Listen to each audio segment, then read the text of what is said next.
Viewers welcome back on program. So viewers गलबात करन जा रहे हैं कि पाकिस्तान विच हड़ां ने भारी जिहड़ी तबाही ਉਹ ਮਚਾਈ ਹੋਈ है, जिथे इंटरनेशनल लैवल ਦੀਆਂ ਸੰਸਥਾਵਾਂ ਵੱਲੋਂ ਪਾਕਿਸਤਾਨ ਵਿੱਚ ਮਦਦ ਪਹੁੰਚਾਈ ਜਾ ਰਹੀ ਹੈ, ਉੱਥੇ ਯੂਨਾਈਟਿਡ ਨੇਸ਼ਨਸ ਨਾਲ ਐਫੀਲੀਏਟਡ ਜਿਹੜੀ ਯੂਨਾਈਟਿਡ ਸਿੱਖਸ ਜਥੇਬੰਦੀ ਵੱਲੋਂ ਵੀ ਵੱਡੇ ਪੱਧਰ ਤੇ ਰਿਲੀਫ ਆਪਰੇਸ਼ਨ ਕੀਤੇ ਜਾ ਰਹੇ ਹਨ, ਜਿਸ ਦੀ ਚਰਚਾ ਮੀਡੀਆ ਪਾਰਟ ਦੇ ਵਿੱਚ ਹੈ। ਸੋ ਇਸ ਬਾਰੇ ਆਪਾਂ ਗੱਲਬਾਤ ਕਰਨ ਜਾ ਰਹੇ ਹਾਂ ਔਰ ਨਾਲ ਹੀ ਰੂਹ ਦੀ ਖੁਰਾਕ ਗੁਰਬਾਣੀ ਵਿਚਾਰਾਂ ਦੀ ਸਾਂਝ ਤੁਹਾਡੇ ਨਾਲ ਪਾਈ ਜਾਏਗੀ। ਸੋ ਅਸੀਂ ਚਾਹਾਂਗੇ ਕਿ ਤੁਸੀਂ ਇਸੇ ਤਰ੍ਹਾਂ ਬਣੇ ਰਹਿਣਾ, ਦੇਖਣ ਸੁਣ ਲਈ ਐਂਡ ਲਿਖਣ ਲਈ ਤੁਹਾਡਾ ਸਭ ਦਾ ਬਹੁਤ ਬਹੁਤ ਸ਼ੁਕਰੀਆ ਜੀ। ਡਾਕਟਰ ਸਾਹਿਬ ਕੀ ਵਿਚਾਰਾਂ ਨੇ? देखो, पाकिस्तान विच हड़ां दी तबाही का जिक्र असी कल भी किया सी। लखां बेघर ने, 30 मिलियन तो ज़्यादा लोग प्रभावित ने। अच्छा। और वड्डा हिस्सा सिंध का, खैबर पख्तूनख्वा का भी एक हिस्सा और बलोचिस्तान का भी और ईवन साउथ पंजाब भी प्रभावित होया। विच कोई शक नहीं है कि इंटरनेशनल हैल्प UN तो लैके अड अड मुल्कां वल्लों वड्डे पैमाने ते चल रही है, लेकिन जिस लैवल का अरबां खरबां का नुकसान और लोग दवाइयां तो बिना कई थां ते फूड की दिक्कत और लगातारता नाल जिहड़ा वो पानी जिहड़ा वो मॉनसून अजे भी तेज़ी नाल चल रही है, जिहड़े लेक ने होर भरदे जा रहे हैं।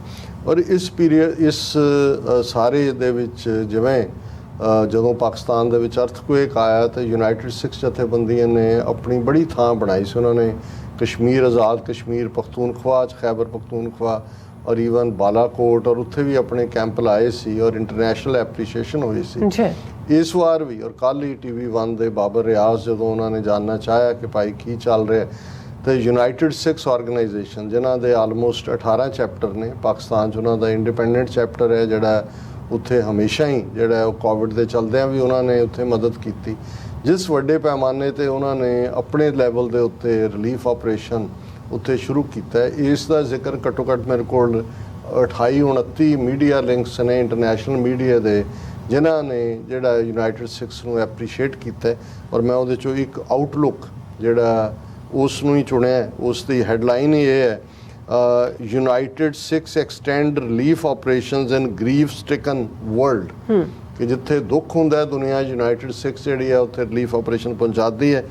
United Nations affiliated United Sikhs volunteers have stepped up humanitarian aid efforts in multiple locations in Pakistan to help provide emergency aid to the flood affected people.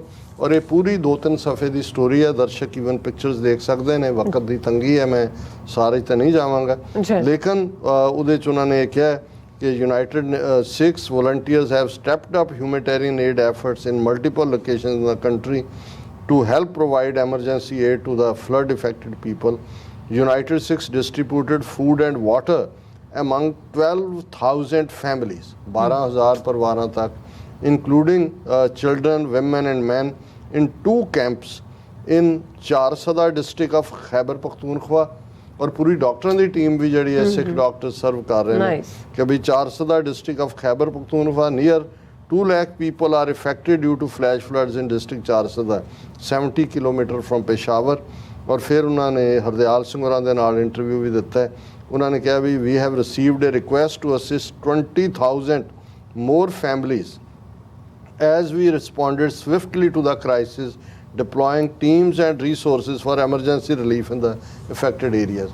So United Sikhs ਉਹਨਾਂ ऑर्गेनाइजेशन ਚੋਂ ਸੀ ਜਿਹੜੀ ਸਭ ਤੋਂ ਪਹਿਲਾਂ ਜਿਹੜੀਆਂ ਪਹੁੰਚੀਆਂ ਉਹਨਾਂ ਦੇ ਵਿੱਚ ਉਹਨਾਂ ਦਾ ਹੈ। ਔਰ ਹਾਲਾਂਕਿ ਯੂਨਾਈਟਿਡ ਸਿਕਸ ਦਾ ਇੱਕ ਵੱਡਾ ਖੈਮਾ ਜਿਹੜਾ ਯੂਕਰੇਨ ਦੇ ਵਿੱਚ ਵੀ ਜਿਹੜਾ ਉਹਨਾਂ ਨੇ ਯੂਕਰੇਨੀਅਨ ਜਿਹੜੇ ਰਿਫਿਊਜੀ ਆ ਰਹੇ ਨੇ ਉਹਨਾਂ ਦੀ ਮਦਦ ਕਰ ਰਹੇ ਨੇ। ਪਰ ਜਿਉਂ ਹੀ ਪਾਕਿस्तान ਦਾ ਕ੍ਰਾਈਸਿਸ ਆਇਆ उन्होंने अपने सारे रिसोर्स यूक्रेन वाले भी उधर डाइवर्ट करके कि पाकिस्तान जिहड़ा सानू असीं उन्हां दी मदद करनी है। फिर उन्होंने कहा the teams are making every effort to reach and serve difficult to access areas as United Sikhs are making efforts to expedite the relief operation in Khyber Pakhtunkhwa, Sindh, Balochistan and Punjab as well, कि भी सारे पासे उन्हां दीयां टीमां जा रही ने। फिर उन्होंने कहा कि while we provide emergency items like milk powder, sanitary pads, food, drinking water, mattress, mats and non-food items, we are also going to set up free medical camps in Nushaira and other districts as the threat to disease due to waterborne diseases and infections from nearly 8 lakh of care cases of cattle loom large। ਹੁਣ 8 ਲੱਖ ਤੋਂ ਜ਼ਿਆਦਾ ਤਾਂ ਪਸ਼ੂ ਮਰੇ ਨੇ ਔਰ ਉਹ ਜਿੱਥੇ ਇੰਨੇ ਵੱਡੇ ਪੈਮਾਨੇ ਤੇ ਮੁਸ਼ਕ ਔਰ ਬਿਮਾਰੀ ਇਨਫੈਕਸ਼ਨ ਫੈਲਦੀ ਹੈ। ਔਰ ਉਹਨਾਂ ਨੇ ਕਿਹਾ ਕਿ ਵੀ ਇਹ ਜਿਹੜਾ ਇਸ ਸਾਰੇ ਚੋਂ ਅੱਗੋਂ ਪੂਰੀ ਲੰਬੀ ਸਟੋਰੀ ਹੈ ਇਹਨਾਂ ਦੀ। ਔਰ ਇਹ ਸਟੋਰੀ ਜਿਵੇਂ ਮੈਂ ਕਿਹਾ ਵੀ 29 ਦੇ ਕਰੀਬ ਜਿਹੜੀਆਂ ਪਬਲੀਕੇਸ਼ਨਸ ਨੇ ਉਹਨਾਂ ਨੇ ਛਾਪੀ ਹੈ। ਔਰ ਮੈਂ ਕਲੋਜ਼ਿੰਗ ਤੋਂ ਪਹਿਲਾਂ ਸਾਡੇ ਕੁਛ ਵਿਊਅਰਸ ਜਿਹੜੇ ਖਾਸ ਤੌਰ 'ਤੇ ਰੂਹਾਨੀ ਇਸ ਸੈਗਮੈਂਟ ਦੇ ਨਾਲ ਹੀ ਜੁੜੇ ਹੁੰਦੇ ਨੇ, ਮੈਂ ਇਸ ਲਈ ਥੋੜ੍ਹਾ ਬੇਸ਼ੱਕ ਕਈ ਵਾਰ ਲੇਟ ਵੀ ਚਲਾ ਜਾਂਦਾ ਪ੍ਰੋਗਰਾਮ।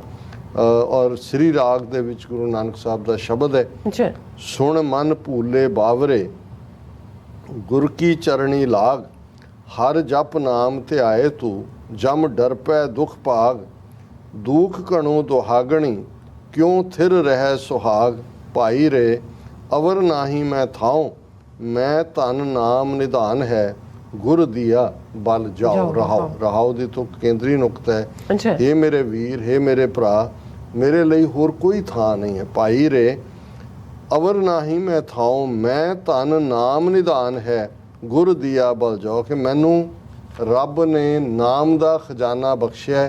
ਗੁਰੂ ਦੇ ਰਾਹੀਂ ਮੈਂ ਗੁਰੂ ਤੋਂ ਬਲਿਹਾਰ ਜਾਂਦਾ ਔਰ ਆਪਣੇ ਮਨ ਨੂੰ ਸਮਝਾਉਂਦੇ ਕਿ ਇਹ ਮੇਰੇ ਸ਼ਦਾਈ ਮਨ, ਸੁਣ ਮਨ ਭੂਲੇ ਬਾਵਰੇ, ਹੇ ਬੌਰੇ, ਹੇ ਸ਼ਦਾਈ, ਹੇ ਦੀਵਾਨੇ, ਗੁਰ ਕੀ ਚਰਣੀ ਲਾਗ, ਗੁਰੂ ਦੇ ਚਰਨ ਫੜ, ਹਰ ਜਪ ਨਾਮ ਧਿਆਏ ਤੂੰ, ਰੱਬ ਨੂੰ ਯਾਦ ਕਰ, ਉਸ ਦੇ ਨਾਮ ਦੇ ਨਾਲ ਜੁੜ, ਤੂੰ ਜਮ ਡਰ ਪੈ ਦੁੱਖ ਭਾਗ, ਕਿ ਜਿਹੜਾ ਮੌਤ ਦਾ ਡਰ ਹੈ ਜਮਦੂਤ ਉਹ ਦੇਖਦਿਆਂ ਹੀ ਦੌੜ ਜਾਏਗਾ।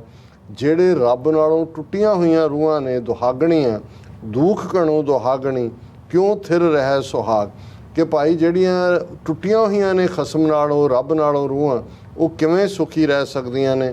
ਗੁਰਮਤ ਪਤ ਸਾਬਾਸ ਤਿਸ ਕੈ ਸੰਗ ਮਿਲਾਓ, ਤਿਸ ਬਿਨ ਘੜੀ ਨਾ ਜੀਵੋ, ਬਿਨ ਨਾਵੈ ਮਰ ਜਾਓ, ਮੈਂ ਅੰਧਲੇ ਨਾਮ ਨਾ ਵਿਸਰੈ, ਟੇਕ ਟਿੱਕੀ ਕਰ ਜਾਓ, ਕਿ ਗੁਰਮਤ ਦੇ ਨਾਲ ਜੁੜ ਕੇ ਪਤ ਬਚੇਗੀ, ਸ਼ਾਬਾਸ਼ ਉਸ ਵਾਹਿਗੁਰੂ ਦੀ, ਔਰ ਉਸ ਵਾਹਿਗੁਰੂ ਦੇ ਨਾਲ ਮਿਲਾਪ ਹੋਏਗਾ।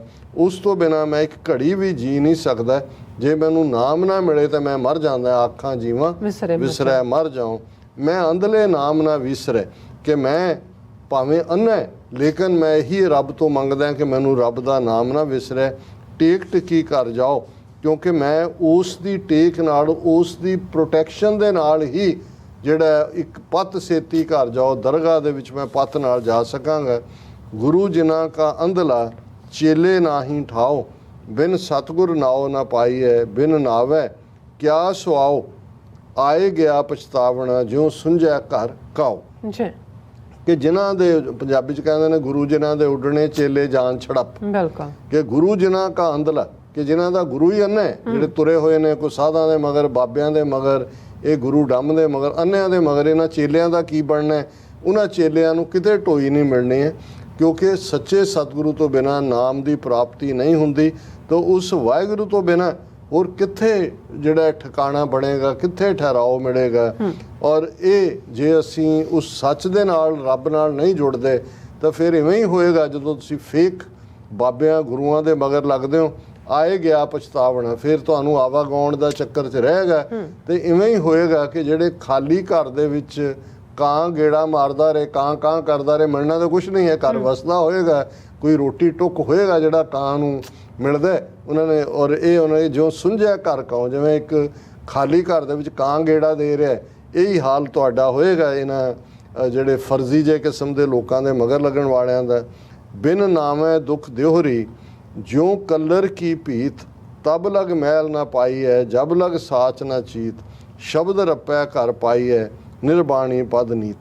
ਕਿ ਬਿਨਾਂ ਦਿਓਰੀ ਹੈ ਬਾਡੀ, ਕਿ ਇਹ ਰੱਬ ਦੀ ਯਾਦ ਤੋਂ ਬਿਨਾਂ, ਨਾਮ ਤੋਂ ਬਿਨਾਂ ਇਹ ਜਿਹੜੀ ਹੈ ਵਿਅਰਥ ਹੈ, ਦੇਹ ਵਿਅਰਥ ਹੈ। ਇਵੇਂ ਹੀ ਹੈ ਜਿਵੇਂ ਤੁਸੀਂ ਕਲਰ ਦਾ ਦਰਵਾਜ਼ਾ ਬਣਾ ਲਓ। ਕਲਰ ਦਾ ਦਰਵਾਜ਼ਾ ਇਹ ਜੋ ਜਿਹੜਾ ਗੁਰੂ ਸਾਹਿਬ ਨੇ ਕਿਹਾ ਕਿ ਜੋ ਬਾਲੂ ਕੀ ਭੀਤ, ਹੁਣ ਬਾਲੂ ਰੇਤ ਨੂੰ ਕਹਿੰਦਾ, ਰੇਤ ਦਾ ਦਰਵਾਜ਼ਾ, ਕਲਰ ਉਹ ਵੀ ਡਿੱਗ ਪੈਣ ਵਾਲਾ, ਇਵੇਂ ਹੀ ਹੈ। ਔਰ ਇਹਦੇ ਨਾਲ ਜੇ ਤੁਸੀਂ ਕਲਰ ਦੀ ਭੀਤ 'ਚ ਰਹਿਣਾ ਹੈ, ਦੁਨੀਆਦਾਰੀ ਦੇ ਉਸ ਝੂਠ ਦੇ ਨਾਲ ਰਹਿਣਾ ਹੈ, ਤਬ ਲਗ ਮਹਿਲ ਨਾ ਪਾਈ ਹੈ, ਜਬ ਲਗ ਸਾਚ ਨਾ ਚੀਤ, ਕਿ ਉਦੋਂ ਤੱਕ ਵਾਹਿਗੁਰੂ ਦੇ ਨਾਲ ਮਿਲਾਪ ਨਹੀਂ ਹੁੰਦਾ ਜਦੋਂ ਤੱਕ ਸੱਚਾ ਵਾਹਿਗੁਰੂ ਤੁਹਾਡੇ ਚਿੱਤ 'ਚ ਨਹੀਂ ਵਸਦਾ। ਸ਼ਬਦ ਰੱਪਿਆ ਘਰ ਪਾਈ ਹੈ, ਜਦੋਂ ਤੁਸੀਂ ਸ਼ਬਦ ਦੇ ਨਾਲ ਅਟਿਊਨਡ ਹੁੰਦੇ ਹੋ, ਉਹਦੇ ਨਾਲ ਇਕਮਿਕ ਹੁੰਦੇ ਹੋ, ਫਿਰ ਉਸ ਵਾਹਿਗੁਰੂ ਦੇ ਘਰ ਤੱਕ, ਉਹਦੇ ਮਹਿਲ ਤੱਕ ਤੁਹਾਡੀ ਪਹੁੰਚ ਹੁੰਦੀ ਹੈ। ਨਿਰਬਾਣੀ ਪਦ ਨੀਤ, ਔਰ ਉਹਦੇ ਨਾਲ ਤੁਹਾਨੂੰ ਉਹ ਇਟਰਨਲ ਸਟੇਟ ਜਿਹੜੀ ਹੈ ਮਾਈਂਡ ਦੀ, ਉਹ ਹਾਸਲ ਹੁੰਦੀ ਹੈ। ਹਉ ਗੁਰ ਪੁੱਛੋ ਆਪਣੇ ਗੁਰ ਪੁਚਕਾਰ ਕਮਾਓ, ਸ਼ਬਦ ਸਲਾਹੀ ਮਨ ਵਸੈ, ਹਉਮੈ ਦੁਖ ਜਲ ਜਾਓ, ਸਹਿਜੇ ਹੋਏ ਮਿਲਾਵੜਾ, ਸਾਚੇ ਸਾਚ ਮਿਲਾਓ। ਕਿ ਮੈਂ ਆਪਣੇ ਗੁਰੂ ਨੂੰ ਪੁੱਛ ਕੇ ਗੁਰਮਤ ਦੀ ਰੌਸ਼ਨੀ ਵਿੱਚ ਆਪਣੀ ਜੀਵਨ ਜਾਚ ਨੂੰ ਜਿਉਂਦਾ ਹੈ, ਕਾਰ ਕਮਾਉਂਦਾ ਹੈ।